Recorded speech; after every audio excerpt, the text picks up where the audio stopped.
So in this video, I'd like to go through some common substances and look at different indicators as they react in different substances. So the first one that I'm going to have a look at here is HCl.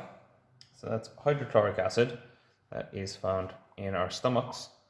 And I'm going to put hydrochloric acid in the 3 of these wells here where we can test its pH. The second one that I'm going to have a look at is vinegar. Common vinegar used to flavor your chips. A bit more. Just like the stuff that you buy in the shop. Distilled vinegar in the second well.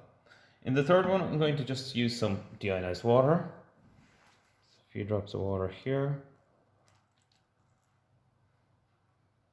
The 3 wells. And the fourth one, I'm going to use a strong base, sodium hydroxide, made up a solution of it.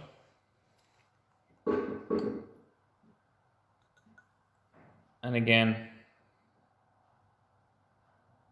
a few drops in the well of the 3 of those.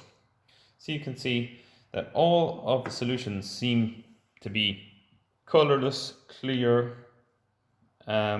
liquids that doesn't seem to be any difference between them. Now, what we can do is we can use the indicators to identify the pH differences in them. So methyl orange is a very common indicator, and it's red in acidic solutions and it's yellow in basic solutions. So if we look, there's our HCl turning red, there's our vinegar also turning red. Here it is in our water. You can see it's kind of a yellowy orange, and the same over here in the strong base, you can see the yellowy orange coming through. So that is our methyl orange in the first row with HCl, vinegar, water, and sodium hydroxide. If we look at the next one, which is the next indicator that I'm going to use, is universal indicator.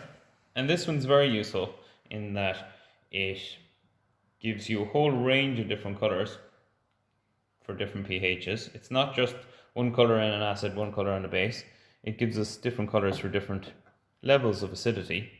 So you can see the color that it is in our HCl, close to a red. Once again, close to a red. Here in the water, you can see that it's somewhat close to a green.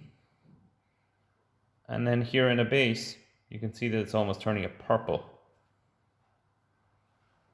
So that's the universal indicator. And again, we can use that to find out a definite pH. There is some universal indicator paper here, and you can see the full range of the scale.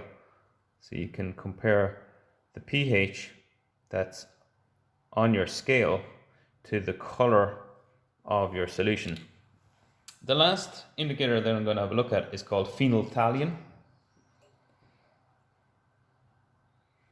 Now, it doesn't work so well in acids because it's just colorless. So those 2 are acids, the first one being our HCl, second one being vinegar. And there's no color change, they're still colorless. But it's quite dramatic when you see the color change in a base. This is water, so again, we don't get a color change there. But in the last one, we have our strong base, which is sodium hydroxide, and you get quite a vivid pink color, which can help us identify when we've reached the end point of a titration between an acid and a base.